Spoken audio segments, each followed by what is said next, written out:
નવસારી જિલ્લામાં કમોસમી વરસાદને કારણે ખેડૂતોની હાલત કફોડી બની છે। માવઠાએ ખાસ કરીને બાગાયતી પાકને વ્યાપક નુકસાન પહોંચાડ્યું છે। સતત વરસાદને કારણે આ વર્ષે ચીકુના પાકની ગુણવત્તા પર અસર થઈ છે। આ મોસમના મારની અસર સીધી ખેડૂતો પર થઈ છે। યોગ્ય વાતાવરણ ન મળતા ચીકુનો પાક પરિપક્વ નથી થયો। આ વર્ષે ચીકુની સાઇઝ નાની રહી જતાં તે ગુણવત્તા વગરના બન્યા છે, જેને કારણે હરાજીમાં આવા ચીકુના ભાવ ઓછા બોલાયા છે।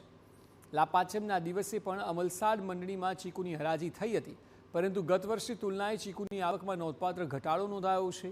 દર વર્ષે 10,000 મણ ચીકુની આવક થતી હોય છે, જ્યારે આ વર્ષે માત્ર 3,000 મણ ચીકુની આવક નોંધાઈ।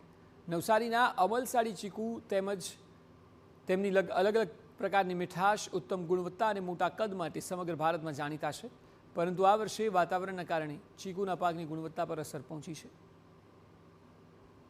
ચીકુમાં તો હવે આ વખતે ઘણી બધી જમીન વરસાદ મોટા પડે, ફૂગ મોટા લાગે, ચીકુ બી 50% જેવું દેખાતું, પણ સારા ભાવ મળે તો 2 પૈસા ખેડૂતને પિતાનું મળશે। કારણ કે આજે મજૂરી 200 થી 250 થી 300 મજૂરી થઈ છે।